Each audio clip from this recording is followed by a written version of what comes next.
ಈ ಶರೀರದ ಹೆಸರು ಪ್ರೇಮ ಅಂತ. ನಾನು ಹುಟ್ಟಿದ್ದು ಬೆಳೆದಿದ್ದು ಎಲ್ಲ ಈ ಬ್ಯಾಂಗ್ಳೂರಲ್ಲೇ. ಮತ್ತು ಮದುವೆ ಆಗಿ ನಾನು ಮದುರೆಯಲ್ಲಿ ಇದ್ದಿದ್ದು. ಮದುರೆಯಲ್ಲಿ ಒಂದು 14 ವರ್ಷ ಇದ್ವಿ. ಆಮೇಲೆ ನನ್ನ ಯಜಮಾನ್ರು ಶರೀರ ಬಿಟ್ಟರು. ಆಮೇಲೆ ನಾನು ಬ್ಯಾಂಗ್ಳೂರಿಗೆ ನಮ್ಮ ಅಮ್ಮ ಅಪ್ಪ ಇದ್ದರು, ಇಲ್ಲೇ ಕರ್ಕೊಂಬಂದರು. ಬಾಮ್ಮ ಇಲ್ಲೇ ಇದ್ಬಿಡು ಅಂತ. ಮಕ್ಕಳು 3 ಮಕ್ಕಳು ಇದ್ದರು. ಬಾಬನ ಸೇರಿಸಿ ಈಗ 4 ಮಕ್ಕಳು. 3 ಮಕ್ಕಳು ಚಿಕ್ಕವರೇ ಇದ್ರಿಂದ ಕಾರಣ ನಾನು ಇಲ್ಲೇ ಬಂದುಬಿಟ್ಟೆ. ಮತ್ತು ಮಗ ಸ್ವಲ್ಪ ಓದಿಕೊಂಡು ಜಾಬ್ ಮಾಡಿ ಸ್ಟಾರ್ಟ್ ಮಾಡ್ದ. ಅಷ್ಟರಲ್ಲಿ ಆತ್ಮನೂ ಶರೀರ ಬಿಟ್ಟು ತುಂಬ ದುಃಖದಲ್ಲಿದ್ದೆ.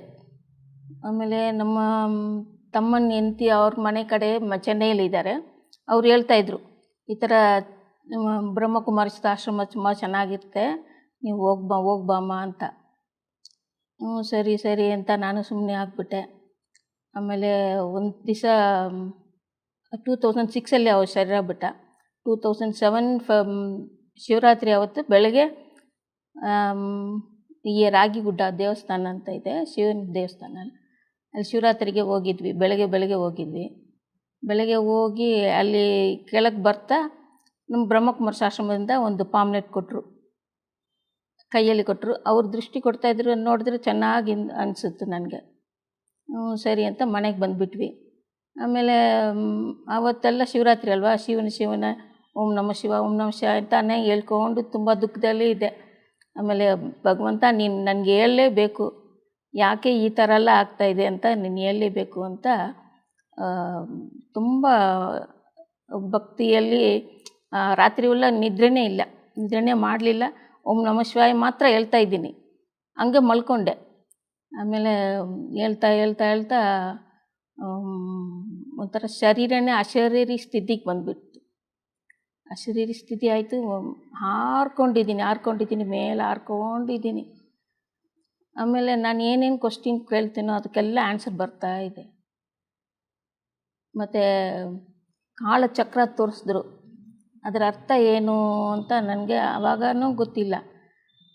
ಕೇಳ್ತಾಯಿದ್ದೀನಿ, ಕಾಲಚಕ್ರ ತೋರಿಸ್ತಾ ಇದ್ದಾರೆ, ಮತ್ತು ಆಗೋದೆಲ್ಲ ಒಳ್ಳೆಯದಕ್ಕೆ ಅಮ್ಮ ಅಂತ ಮಾತ್ರ ಶಬ್ದ ಬರ್ತಾಯಿದೆ. ಆಮೇಲೆ ಸುಮಾರು 2:30-3 ಗಂಟೆ ಹಂಗೆ ಇದ್ದೆ. ಆಮೇಲೆ ನಿಧಾನವಾಗಿ ನನಗೆ ಸ್ಥಿತಿ ಬಂತು. ಆಮೇಲೆ ನನಗೆ ಇದೆಲ್ಲ ತೋರಿಸ್ತಾ ಇದ್ದಾರಲ್ಲ ಭಗವಂತ, ಇವೆಲ್ಲ ನೋಡು, ಇದಕ್ಕೆಲ್ಲ ನನಗೆ ಉತ್ತರ ಸಿಗಬೇಕಂದ್ರೆ ಸತ್ಯವಾದ ಗುರು ನನಗೆ ಬೇಕು ಅಂತ ನನಗೆ ಒಳಗಡೆನೇ ಇತ್ತು. ಆಮೇಲೆ 1-2 ದಿವಸ ಬಿಟ್ಟು ನಮ್ಮ ಸೆಂಟ್ರಿಗೆ ಇಲ್ಲೇ ಬಂದೆ. ಆವತ್ತು ಪವಿತ್ರಕ್ಕ ಸ್ವಲ್ಪ ಕ್ಲಾಸ್ ಮಾಡಿದ್ರು. ಒಂದು ದಿವಸ ಫಸ್ಟ್ ದಿವಸ ಕೋರ್ಸ್ ಕೊಟ್ಟರು. ಕೋರ್ಸ್ ಕೊಡ್ತಾ ಒಂದು ನಕ್ಷತ್ರ, ಒಂದು ದೀಪ ಜ್ಯೋತಿ ಆಚೆಯಿಂದ ಒಳಗೆ ಬಂದು ನಮ್ಮ ರೂಮನ್ನೇ ಸುತ್ತಕೊಂಡು ಅಕ್ಕ ಕ್ಲಾಸ್ ಮಾಡ್ತಾ ಇದ್ದಾರೆ. ಮೇಲೆ ನಿಂತು ಮತ್ತೆ ನನ್ನ ಹತ್ರ ಬಂದು ಹಂಗೆ ಡಿಸಪೇರ್ ಆಯಿತು. ಆವಾಗ ನನಗೆ ತುಂಬ ಒಂಥರ ಚೆನ್ನಾಗಿತ್ತು. ನಾನು ಹುಡ್ಕೊಂಡು ಬಂದಿದ್ದ ಭಗವಂತ ಇಲ್ಲೇ ಇದ್ದಾರೆ ಅಂತ ನಿಶ್ಚಯ ಆಯಿತು ನನಗೆ. ತುಂಬ ಖುಷಿಯಾಯಿತು.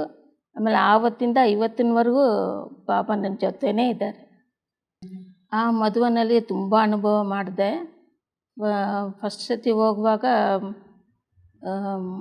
ಇವರು ನಮ್ಮ ಪ್ರಕಾಶ್ ಮಣಿ ದಾದಿ ಶರೀರ ಬಿಟ್ಟಿದ್ದರು. ಆವಾಗ ಅಲ್ಲಿ ಹೋಗಿ ಕೂತ್ಕೊಂಡು ಯೋಗ ಮಾಡಿದ್ರೆ ಅಶರೀರಿ ಸ್ಥಿತಿನೇ ಆಯಿತು.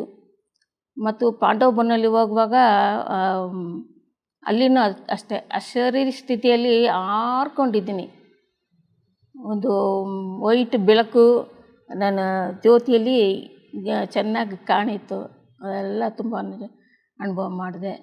ಮತ್ತು ಅಲ್ಲಿ ಕ್ಲಾಸಸ್ಸು ಎಲ್ಲನೂ ಖುಷಿ ಆಯಿತು. ಮತ್ತು ಅಲ್ಲಿ ತೀರ್ಥ ಫಸ್ಟು ಕೊಟ್ಟರು.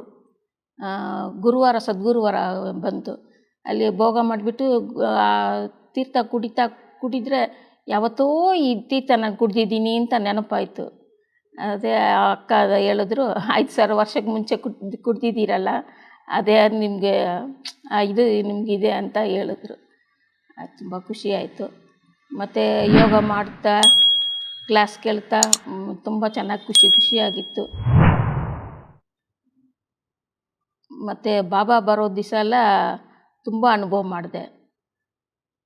ಭಗವಂತ ನಮ್ಮ ಜೊತೆನೇ ಇದ್ದಾರೆ, ನಮ್ಮ ಎದುರುಗಡೆನೇ, ನಮಗೇನು ಶರೀರನೇ ಕಾಣಲ್ಲ, ಆ ಶರೀರ ಸ್ಥಿತಿನಲ್ಲಿ ಭಗವಂತನ ಮಿಲನ ಎಲ್ಲ ಮಾಡಿದೆ.